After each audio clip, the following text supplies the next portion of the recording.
C'est vraiment un privilège pour moi d'être ici ce matin, de revenir à Bécancour, puis d'apprendre encore mieux vous connaître et à cheminer avec vous. Le Seigneur est vraiment bon, comme notre frère disait, les pluies ce matin. Ça t'oblige sur la route à garder les yeux ouverts, être concentré. Et dans l'auto, la musique est vraiment un réconfort quand on s'en vient. Je ne sais pas pour vous autres, mais le thème que Mathieu m'a donné pour aujourd'hui, le Saint-Esprit dans l'Église. Les baptistes, on est souvent portés, le regard est sur nous comme quoi on diminue l'œuvre de l'Esprit dans l'Église parce qu'on ne focus pas sur le Saint-Esprit. Et par expérience, c'est vraiment une fausse réputation qu'on a. Parce qu'à la base, le Saint-Esprit a pour œuvre de faire connaître Christ. Et lorsqu'on connaît Christ, ça veut dire que l'Esprit Saint agit en nous. Puis c'est un peu ce qu'on va regarder ce matin. Comment le Saint-Esprit agit et c'est quoi son rôle? J'ai regardé un peu les dernières prédications que vous avez eues à votre Église cette semaine pour essayer de faire un peu le suivi, le fil. Et quand on regarde la Trinité, ce qu'on se rend compte dans le contexte de vie, c'est que Dieu le Père est le créateur de la vie. Donc, si on est vivant en tant qu'humain, si on vit sur une planète où la vie est très présente, c'est parce que Dieu, dans sa bonté, a décidé qu'il y aurait vie et qu'il prendrait soin des créatures qu'il a mises sur la terre. Et ça, on ne peut que louer le Seigneur. Déjà d'être en vie, c'est une bénédiction. Malheureusement, quand le péché est arrivé, la mort a frappé l'humanité physique, mais surtout spirituelle.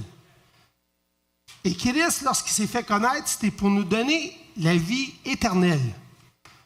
Donc, on voit la deuxième personne de la Trinité est rentrée en action pour qu'on ait de nouveau la vie.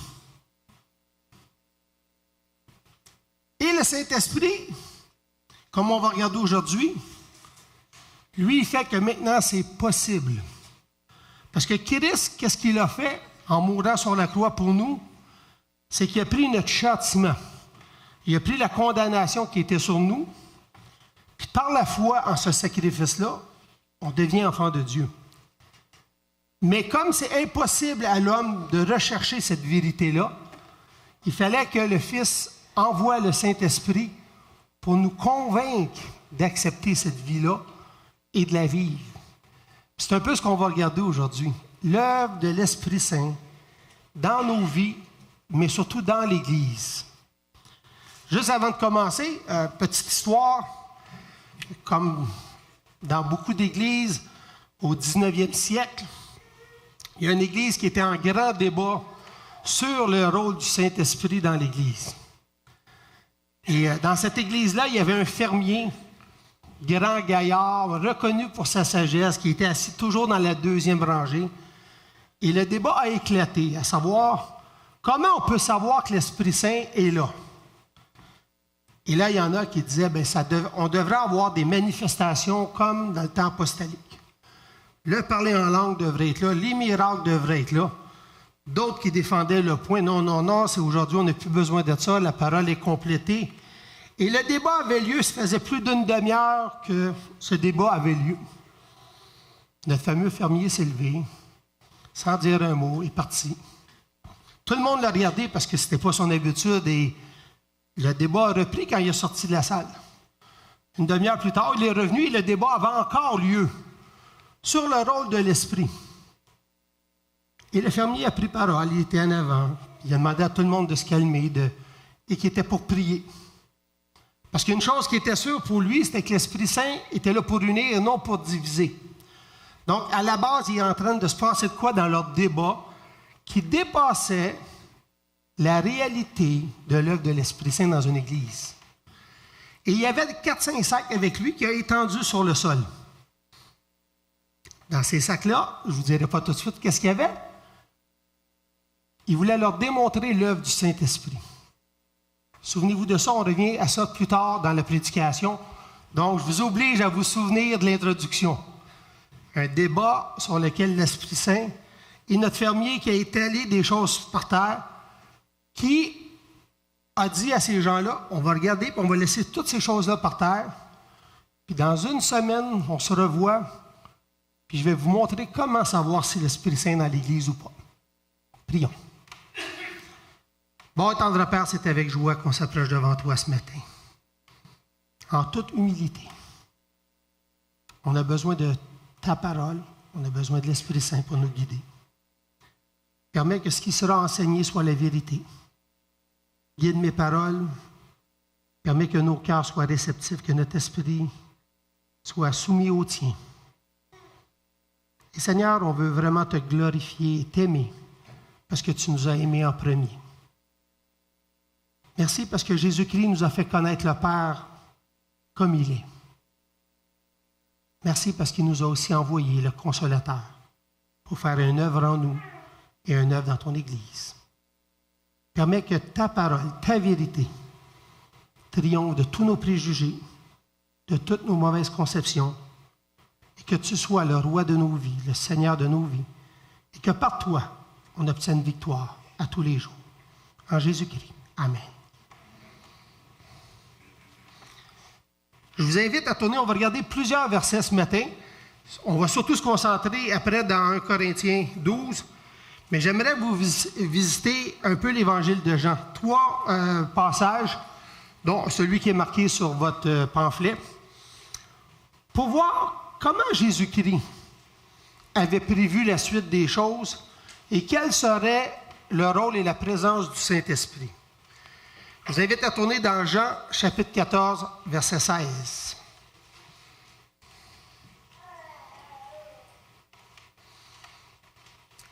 Jésus-Christ parle, il dit, « Je prierai le Père, et il vous donnera un autre consolateur, afin qu'il demeure éternellement avec vous. » C'est un passage important parce que on voit déjà la triunité dans ce passage-là. Christ qui prend parole, qui consulte le Père pour envoyer le Consolateur. L'équipe qui forme Dieu, les trois en un, qui notre esprit n'est pas capable de comprendre avec une logique, ça sort de la logique humaine, parce qu'on ne peut pas mettre Dieu dans une boîte. Mais la grosse différence, il dit, je vous envoie un autre consolateur. Donc, Jésus-Christ était lui-même un consolateur, où il a pris des apôtres, il les a guidés, il les a formés, il les a même déjà envoyés, mais il est en train de les préparer à sa mort. Donc, les apôtres, inévitablement, vivent quand même un choc du message qu'ils ne comprennent pas vraiment. Mais il dit, je vais vous envoyer un autre consolateur. Et c'est un drôle de terme, consolateur. Tu sais, moi, à ta place de Christ, j'aurais dit, je vais vous envoyer une puissance. Il l'a dit plus tard. Mais à la base, il savait que les apôtres, par la mort de Christ, ils auraient besoin de quelque chose qui les soulève, qui prenne soin d'eux, qui les console de ce qu'ils venaient de perdre.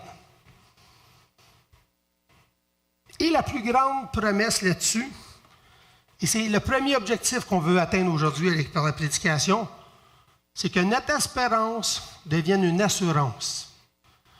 Le chrétien a beaucoup d'espérance, mais l'Esprit de Dieu veut que dans notre vie, ce qu'on espère soit une assurance, qu'on n'ait pas de doute à nos espérances.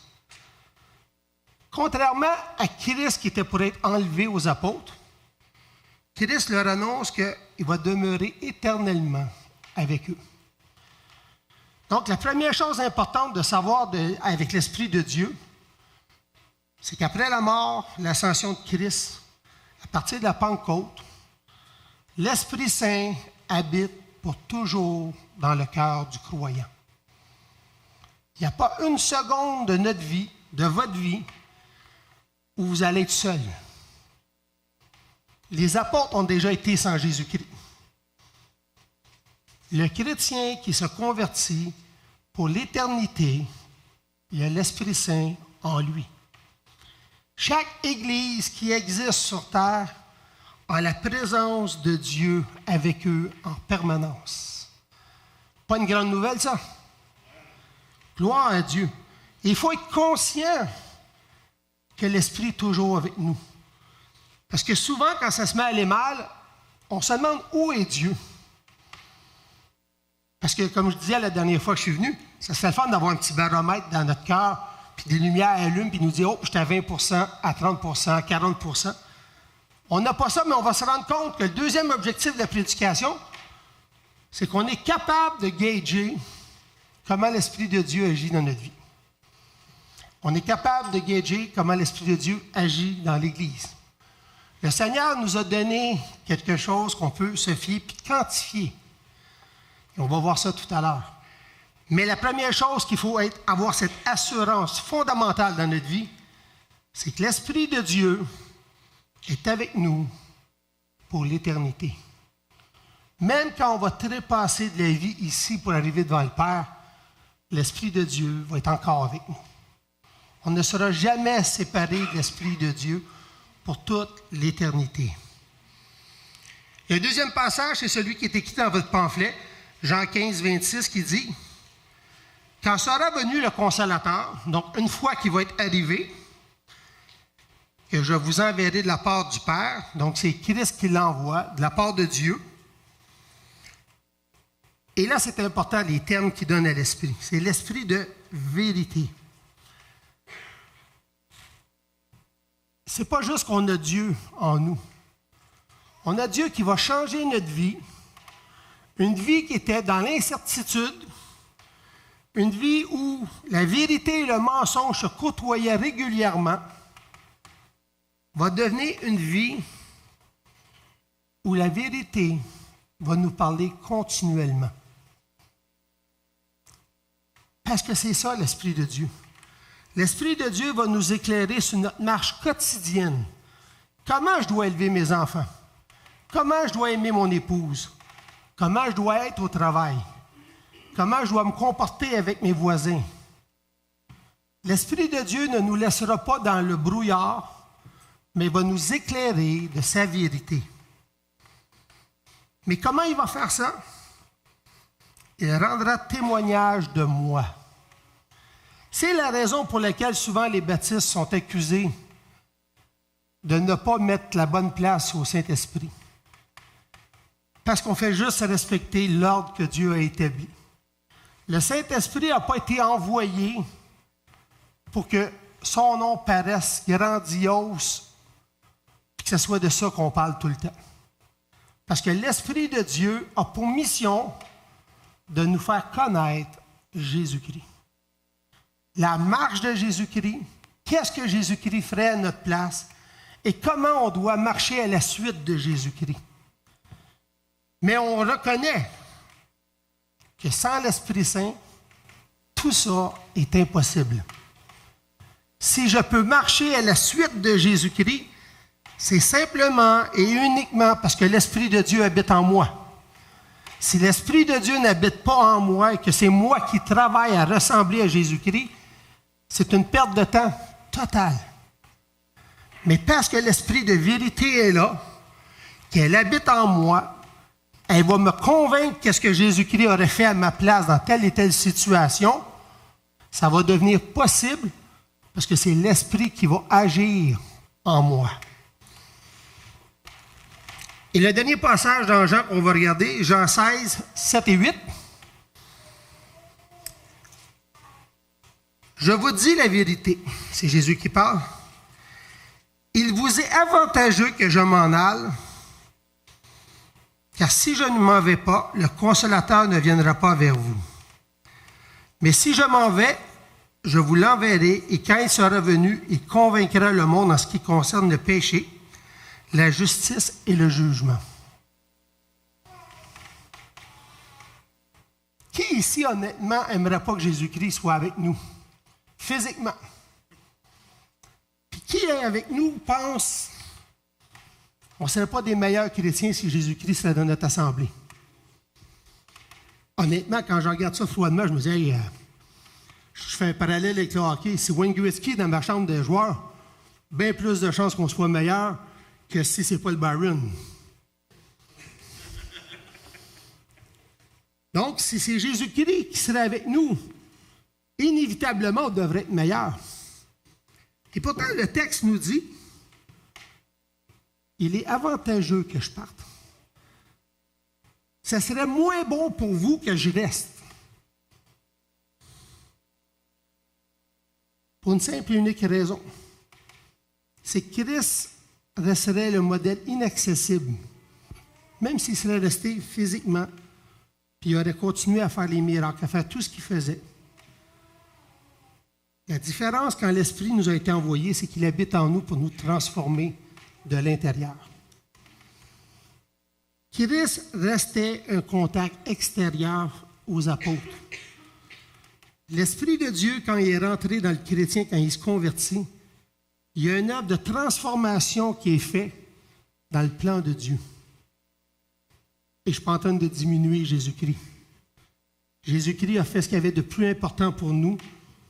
Il a été obéissant jusqu'à la mort sur la croix. Le Père l'a ressuscité pour nous donner la victoire éternelle. Mais sa mission était de nous permettre d'être rachetés. Tandis que la mission du Saint-Esprit, c'est de nous permettre d'accéder au salut et de nous rendre saints comme le Fils est saint. Puis il est clair dans le verset. Quand il dit « il convaincra le monde », qui n'a pas fait partie du monde ici? On était tous dans le monde. Le verset qui suit, là, nous concerne tous.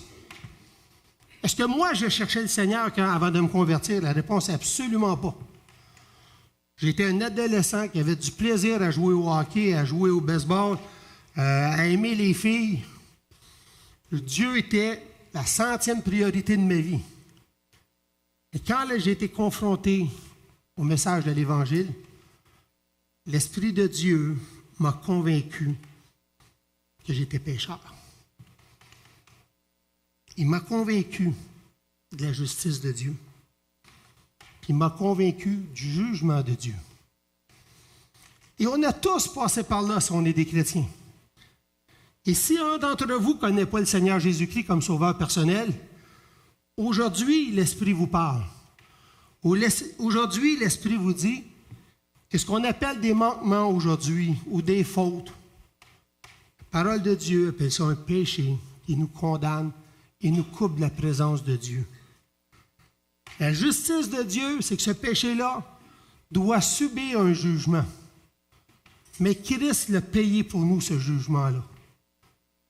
Et le jugement est une condamnation éternelle, mais parce que Jésus-Christ est ressuscité et est monté au ciel, on a maintenant la vie éternelle. Et l'Esprit de Dieu aujourd'hui vous appelle à dire, Seigneur, je te remercie parce que tu veux me sauver. Seigneur, je te remercie aujourd'hui parce que tu veux faire de moi un enfant de Dieu. Confessons. Et si quelqu'un est dans cette situation-là, parlez à votre voisin, parlez à un de vos anciens pour vraiment vous assurer que vous avez bien compris le pas à faire pour devenir un enfant de Dieu. Mais c'était important que Jésus-Christ envoie le Consolateur. Parce que si le Consolateur n'était pas venu, jamais l'Église aurait pu prendre forme. Pierre ne serait pas devenu plus brave. Pierre ne serait pas devenu plus éloquent pour parler devant les gens. Parce que l'Esprit de Dieu a habité en eux, ils ont été transformés et l'Église a pris vie. Et parce que l'Église a pris vie il y a 2000 ans, l'Église s'est étendue jusqu'à Bécancour aujourd'hui. Parce que le Saint-Esprit a agi dans le cœur d'hommes et dans des églises pour que l'Évangile se rende jusqu'à nous. Donc, l'Esprit de Dieu, c'est elle, c'est lui qui a la responsabilité de convertir les gens. Et ça, c'est important parce qu'aujourd'hui, les églises se posent la question, qu'est-ce que je peux faire pour que les gens se convertissent? Vous ne pouvez qu'annoncer l'Évangile, mais vous ne pouvez pas convertir personne. Ce n'est pas votre rôle. Dieu a envoyé l'Esprit Saint faire ce job-là. Puis il le fait super bien. Nous, on doit se poser la question, comment je parle de Dieu? Première chose, juste d'annoncer comment Dieu agit dans notre vie. Juste d'être capable de témoigner de notre conversion personnelle. Si je suis juste capable de dire à quelqu'un, comme l'aveugle-né a dit, Je ne sais pas c'est qui Jésus-Christ. Je ne sais pas comment il a fait ça. Mais ce que je sais, c'est que j'étais aveugle, puis je vois, parce que cet homme-là m'a guéri. Et si c'est la seule chose qu'on est capable de dire dans notre témoignage à quelqu'un, j'étais perdu, mais parce que j'ai cru en Jésus-Christ, je sais qu'aujourd'hui, je suis sauvé. Déjà, l'Esprit Saint est en train de travailler dans le cœur de la personne que vous êtes en train de dire ça. Et c'est ça, sa responsabilité. Et ça enlève un fardeau énorme aux églises. Parce que quand on pense que c'est notre stratégie qui va sauver et que ça ne fonctionne pas, on commence à se dévaluer, on commence à se remettre en question, puis on commence à même avoir du tiraillement dans l'Église parce qu'on cherche qu'est-ce qui ne va pas. Au lieu de regarder, est-ce que nous, on fait juste annoncer l'Évangile, puis de laisser à Dieu la responsabilité du salut. Dieu la prend totalement. Totalement. Mais est-ce que l'Esprit nous laisse libre cours, puis l'Église, faites ce que vous voulez? On ne regardera pas tous les passages, mais dans Apocalypse 2 et 3, ce qu'on apprend, c'est que l'Église, le Saint-Esprit parle aux églises. Puis il fait l'auto-évaluation des églises. Et aujourd'hui encore, moi j'ai la ferme conviction que les églises de l'Apocalypse, c'était des églises vivantes de cette époque-là, mais qui représentaient aussi ce qui allait venir dans le futur. Mais ces églises-là existaient. Comment l'Esprit, aujourd'hui, gage l'Église de Bécancour? Apocalypse 2,7 dit que celui qui a des oreilles entende ce que l'Esprit dit aux Églises. À celui qui vaincra, je donnerai à manger l'arbre de la vie qui est dans le paradis de Dieu.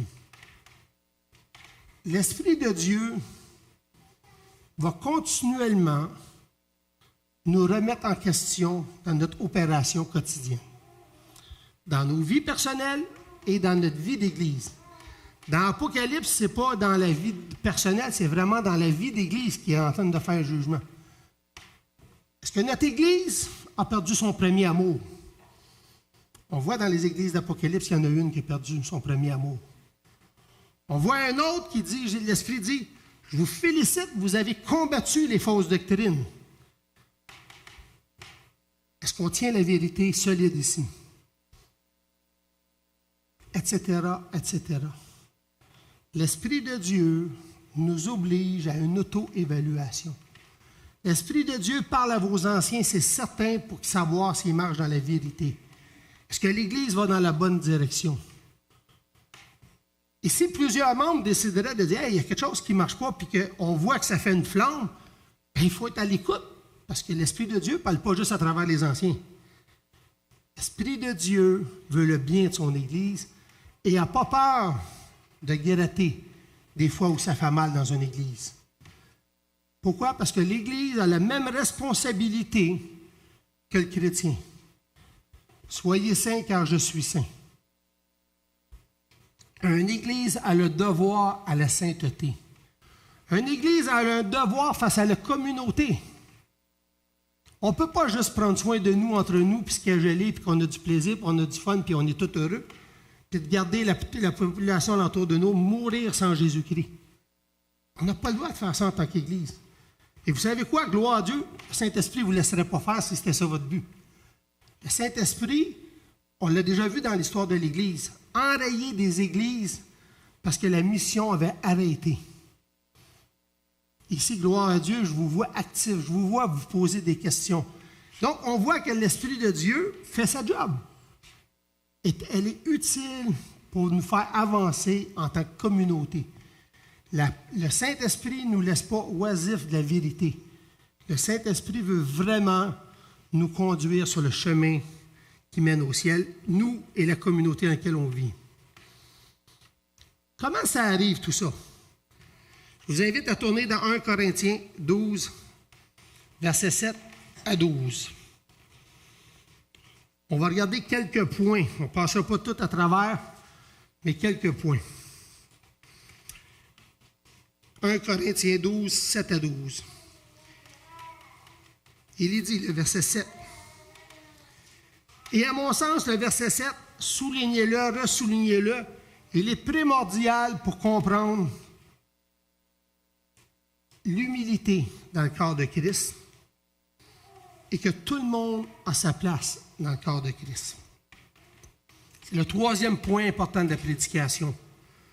Chacun d'entre nous, chacun d'entre vous a sa place et est indispensable au bon fonctionnement de l'Église. Trop souvent, une partie de l'Assemblée se dit, même si je ne serais pas là, ça ne changerait rien. Ou, moi, je n'ai rien eu pour aider l'Église. Je vous certifie que chacun d'entre vous, chaque enfant que le Seigneur appelle à lui, chaque vieillard qui est ici, chaque personne qui est dans le fosse de l'âge a sa place et son utilité. Verset 7 nous dit, « Or, à chacun, la manifestation de l'Esprit. » Donc, ça veut dire comment l'Esprit se manifeste. Il n'est pas juste en train de parler de dons ici, il est en train de parler de manifestation. Comment l'Esprit agit dans Luc, dans Pierre, dans Jean, et on pourrait tous les nommer. Donc, l'Esprit agit. S'il y a quelqu'un dans qui l'Esprit n'agit pas, il faut se poser la question, est-ce que l'Esprit habite en lui? Sinon, l'Esprit ne fait pas sa job. Et est-ce que l'Esprit Saint peut ne pas faire sa job? Parce qu'au bout de la ligne, la grande question va toujours être là. Si je dis que l'Esprit n'agit pas en moi, donc l'Esprit ne fait pas sa job ou n'habite pas en moi.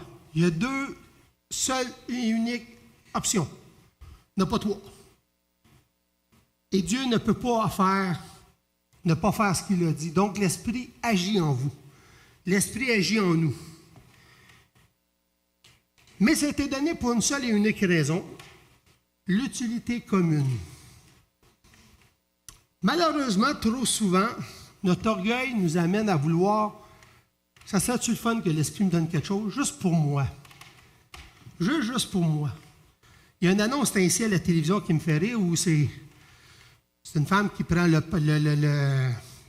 pense que c'est le savon de son mari, puis lui a acheté ça parce que c'est un savon pour homme. Puis il est frustré de dire, je l'ai acheté juste pour moi, pour une fois qu'ils font quelque chose, juste pour les hommes, pour les soins de beauté. Il aurait aimé ça avoir quelque chose juste à lui dans l'annonce. Souvent dans le milieu chrétien, c'est ça qui nous brise, c'est ça qui nous empêche de voir l'Esprit agir. C'est qu'on voudrait quelque chose juste pour nous. Quelque chose qui nous fait du bien à nous. Quelque chose qui nous révèle à nous que Dieu, il m'aime bien. Puis on voudrait que ça reste dans notre cours. Et tant que ça reste dans notre cours, puis tant que c'est juste pour nous, bien, on n'avance pas. Puis on ne voit pas l'Esprit agir. Parce que le Seigneur, ce qu'il veut, c'est qu'on soit utiles les uns aux autres. Et souvent, quand quelqu'un arrive dans nos églises puis devient membre, on le souligne ça, mais timidement. On ne veut plus mettre de pression sur les gens pour dire, il y a une place dans l'église qui est pour toi, tu es important pour nous, on a besoin de toi, nous, on va avoir une action dans ta vie. On vit dans une société de plus en plus centralisée sur l'individu, égoïste. Et ça va devenir de plus en plus difficile dans la société de voir des gens entrer, puis que leur premier objectif va être la communauté. Parce qu'on n'est plus habitué à ça. Mais c'est le plan de Dieu, c'est l'utilité commune. Si Dieu me donne quelque chose, c'est pour que je bénisse mes frères et mes sœurs avec ce qu'il m'a donné. Ça peut être quelque chose qui est très intime, mais au bout de la ligne, ça doit servir les autres. Celui qui a le don de la prière, souvent je ne le verrai jamais que le don de la prière. Mais une chose qui est sûre, c'est que ça se sert de cette personne-là se sert de ça pour prier pour tout ce qu'elle entend dans l'Église, pour voir les choses. À Rosemont, il y a 2 sœurs extraordinaires, Jackie Charpentier et Suzy Fré. Jackie, ça t'approche pour prier pour toi. Elle veut savoir pourquoi, comment, puis toute ta vie. Il faut qu'elle sache pourquoi elle va prier. Suzy fait juste passer et dire, je vais prier pour toi. Tu n'es pas obligé de me dire, je vois que tu ne files pas. Les deux ont une puissance qui sert l'Église. Une qui a besoin de savoir, l'autre qui a toute confiance en Dieu, que Dieu va répondre sans qu'elle sache. Un n'est pas meilleur que l'autre parce que les deux servent la communauté. Celui qui chante bien, il sert qu'on loue le Seigneur. Celui qui a une parole de connaissance sert à nous enseigner. Celui qui est juste zélé à propager comment il aime Dieu, il sert à la communauté. Le plus petit don de Dieu fait la différence si on le met au service des autres. Et le plus grand don de Dieu, si je m'en sers égoïstement, ne sert à rien. Donc, ayons cette conviction-là que l'Esprit de Dieu, en nous, est là pour nous faire cheminer personnellement, me rendre saint, mais pour que collectivement, toute l'Assemblée devienne saine. Et si mon but n'est pas que l'Assemblée devienne saine, je ne deviendrai jamais saint parce que l'Esprit de Dieu, ce n'est pas ce qu'elle veut dans ma vie. Versets 8 et 9. En effet, à l'un est donné par l'Esprit une parole de sagesse, à un autre une parole de connaissance selon le même Esprit. À un autre la foi par le même Esprit, à un autre le don de guérison par le même Esprit. On voit ici, puis on va continuer de dire c'est 11, parce que sinon on va dépasser trop les temps. Un autre doit opérer des miracles, un autre la prophétie, un autre le discernement des esprits, un autre la diversité des langues, et un autre l'interprétation des langues. On ne rentrera pas dans le débat ce matin à savoir parler dans la langue existe-t-il encore, les miracles existent-ils encore. Dans le milieu baptiste, notre position, elle est très simple. Est-ce que Dieu a encore la puissance de faire parler les gens en langue? La réponse est oui. Est-ce que Dieu a encore la puissance de faire des miracles? La réponse est oui. Est-ce que ça arrive encore? Ça arrive encore des endroits où l'Esprit doit être confirmé, où la parole de Dieu doit être confirmée. Mais où la parole de Dieu a été confirmée, c'est des signes exceptionnels. Et ce qui est clair, c'est que ce n'était pas demandé à tout le monde. C'était quelques-uns vont avoir ce don-là. Quelques-uns d'autres vont avoir l'autre don. Ça n'a jamais été bibliquement où c'était une obligation que tout le monde soit capable de faire des miracles ou que tout le monde soit capable de parler en langue. Mais ce qu'on voit ici, c'est surtout la diversité qu'on veut voir de l'œuvre de l'Esprit. Et ce qui me frappait quand je regardais ces passages-là, c'est la majorité, ça concerne la parole. Comment on parle? Parole de sagesse, parole de connaissance, prophétie, discerner ce qui est dit, parler en langue. Et quand je lis ça, ça me rappelle l'enseignement de Jésus-Christ. Dans Matthieu 15, 18, 19, Jésus dit « Mais c'est ce qui sort de votre bouche qui vient du cœur, et c'est ce qui souille l'homme. » Ce n'est pas un hasard, les dons qui sont marqués ici. Si on regarde les Corinthiens, ça commence en disant « Vous avez tous les dons. » Et pourtant, c'est une Église divisée qui s'entremêlait de fausses doctrines et qu'ils cherchaient tout ce qui était extraordinaire au lieu de faire attention à ce qu'ils faisaient et ce qui sortait d'eux. Et l'Esprit de Dieu veut travailler dans nos cœurs. Une des premières choses qu'on doit voir, c'est le discernement. Vous voulez savoir quelqu'un qui suit le Seigneur? Regardez ce qui sort de sa bouche. La parole de Dieu nous dit qu'il ne peut pas sortir de l'eau amère et de l'eau douce de la même source. Trop souvent, dans notre milieu, on accepte que la bénédiction sorte de notre bouche, puis on accepte que la malédiction sorte de notre bouche. On accepte que la louange sorte de notre bouche, mais on accepte de maudire celui qu'on n'aime pas. Il ne faut pas que ce soit ainsi. L'Esprit de Dieu va nous guider à être capable d'honorer Dieu dans nos paroles. Et si on honore Dieu dans nos paroles, constamment, pas le dimanche, pas juste dans les réunions de prière, mais quand je suis au travail et que ça va mal, est-ce que mes paroles qui sortent de ma bouche honorent Dieu? Si j'ai un café entre les jambes puis je conduis puis je pogne une bosse puis je mets bouillante, est-ce que mes paroles vont honorer Dieu? Ça paraît extrême, hein, mais au bout de la ligne, chaque fois que je vais suivre une épreuve, je vais regarder ce qui sort de ma bouche. Puis je vais regarder, est-ce que ça honore Dieu? Et si c'est le cas, sachez que l'Esprit est en train de faire des transformations dans nos vies. Puis en tant qu'Église, c'est la même chose. Quand les finances vont bien dans une Église, c'est-tu facile de dire « Wow, Seigneur », puis on loue le Seigneur. 3 ans plus tard, les finances vont moins bien. Qu'est-ce qu'on fait? Souvent, ça va être trouver 1001 moyens d'arriver à faire les finances, puis mettre de la pression sur les gens ou de trouver des... Mais est-ce qu'on honore le Seigneur? Si on avait un budget de 100 000 puis les gens ont donné 90 000, c'est pas gloire à Dieu que les gens ont donné 90 000. Souvent, ce qu'on va parler, c'est le 10 000 qui manque. Puis on oublie de louer le Seigneur pour le 80 000 qui est rentré ou le 90 000 qui est rentré. Est-ce que ma bouche représente ce que l'Esprit voudrait que je dise? Et je pense que c'était ça que le Seigneur fait beaucoup référence dans ce passage-là. Si on regarde dans Éphésiens 4, il parle que l'Esprit a établi des anciens, des prédicateurs, des évangélistes. Encore là, on a tous notre place dans le corps de Christ. Et c'est primordial qu'on trouve cette place-là et qu'on obéisse au Seigneur Jésus-Christ.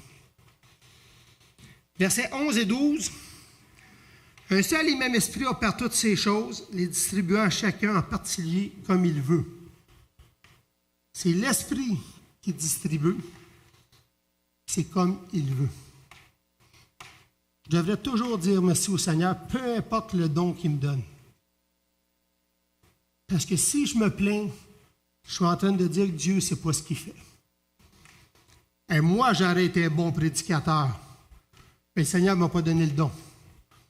Ben, c'est parce que tu as le don pour faire d'autres choses que tu vas être encore plus utile. Et c'est comme ça qu'il faut aborder l'Esprit de Dieu dans l'Église. Parce que c'est l'Esprit qui distribue. Ce n'est pas les anciens qui décident qui a le don ou qui n'a pas le don. C'est l'Esprit Saint. Et c'est pour ça qu'il ne faut pas avoir peur de s'aventurer et essayer des choses. Il y a des gens qui découvrent que leur place est à un endroit où ils n'auraient jamais pensé que l'Esprit les amenait là. Mais parce qu'on a eu l'esprit ouvert de les essayer à plusieurs endroits, on trouve où Dieu veut chaque membre de notre Église. Moi, ma plus vieille, quand elle avait 4-5 ans, on l'a essayé dans le sport. 0 plein de barre. Ça ne marchait pas. On l'a essayé au théâtre, ça a été pas pire. Et la minute qu'on l'a mis en art, dessin, on a vu que vraiment elle avait un don spécial pour ça. Mais si j'avais voulu faire d'elle une sportive, puis j'aurais acharné là-dessus, elle aurait été malheureuse, non fonctionnelle, parce que c'est pas ça qu'elle a été appelée. Mais elle a essayé plusieurs choses avant de trouver la bonne voie. Et c'est la même chose dans le corps de Christ. Il faut avoir l'esprit ouvert pour être fonctionnel puis aider les gens à être fonctionnels. Un coup qu'on a tout dit ça, comment on peut savoir maintenant qu'on est guidé par l'esprit? Je vous ai dit qu'on aurait un baromètre pour le trouver. Et je reviens à mon fermier du début. Ce qu'il avait mis sur le plancher, comme c'était un fermier, c'était des graines, des fruits qu'il cultivait. Pas des fruits, des légumes qu'il cultivait. Puis quand il est arrivé la semaine d'après, bien, il avait emmené ses cocombes, il avait emmené les tomates. Puis quand tu regardes la graine puis tu regardes le fruit, bien, tu te dis, il n'y a pas de parallèle.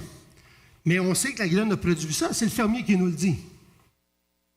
Et le fermier, quand il a dit, vous voulez savoir si l'Esprit de Dieu agit dans notre Église, si on a vraiment le bon chemin, Jésus-Christ nous a dit que c'était au fruit qu'on reconnaîtrait l'arbre. Et la parole de Dieu nous dit c'est quoi le fruit de l'Esprit.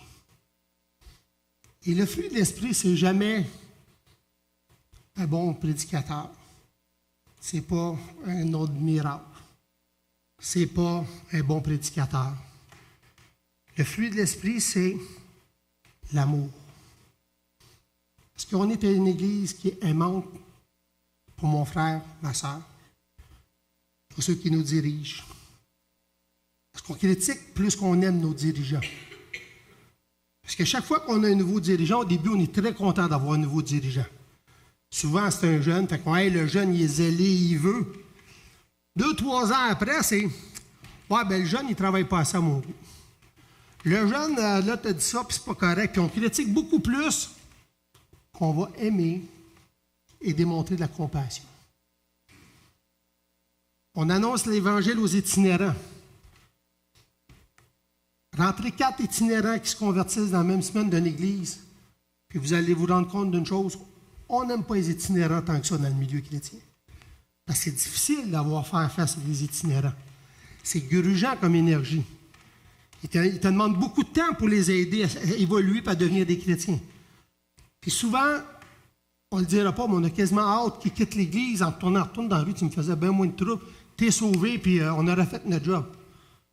Mais c'est pas ça que le Seigneur nous appelle. Il nous appelle à se mettre à son niveau, puis à l'aider à grandir, puis à devenir un citoyen des cieux. C'est à ça que le Seigneur nous appelle.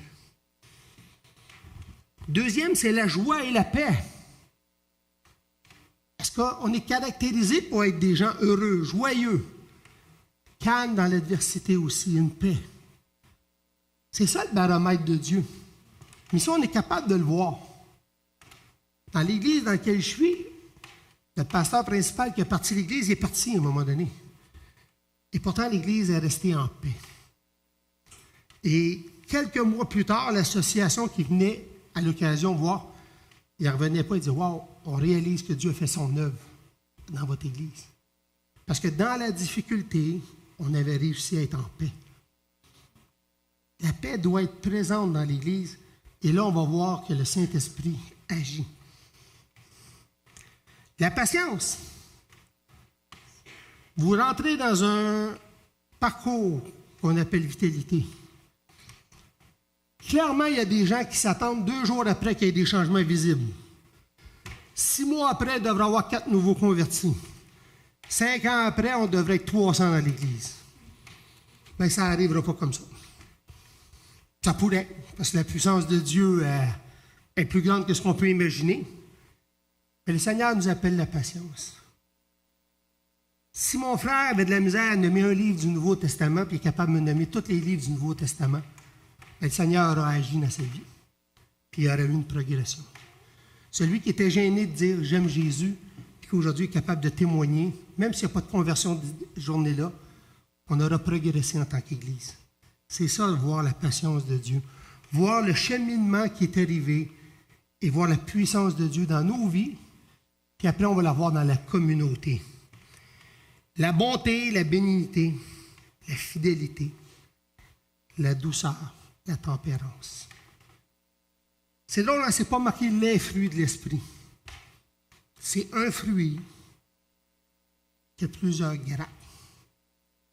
Contrairement à un raisin, peu importe le raisin que je vais manger, il va avoir le même goût. Mais dans le fruit de l'esprit, il y a plusieurs raisins qui ont plusieurs implications.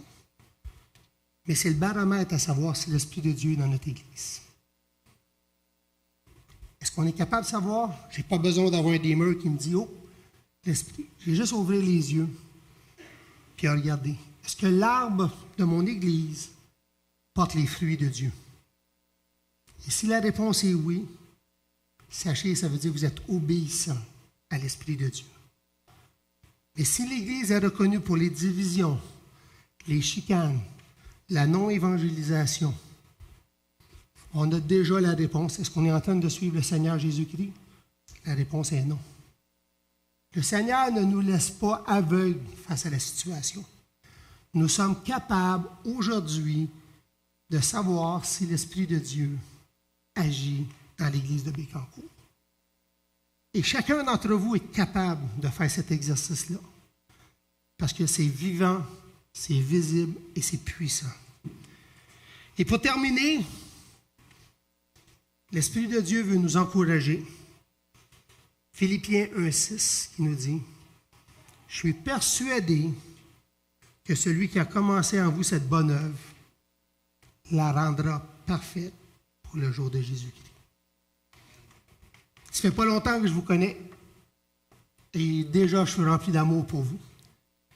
Mais ce qui me réjouit encore plus, c'est que je sais dans le royaume des cieux, je vais vous voir, puis on va être parfait à l'image de Jésus-Christ. Gardons courage, que cette assurance, que cette espérance qu'on a devienne une assurance dans notre vie. Soyons convaincus que l'Esprit de Dieu qui habite en nous va nous transformer à l'image de Jésus-Christ. Il y a quelque chose qui a été commencé la journée que je me suis converti. Et c'est sûr que Dieu va la rendre parfaite. Le Seigneur bénisse sa parole.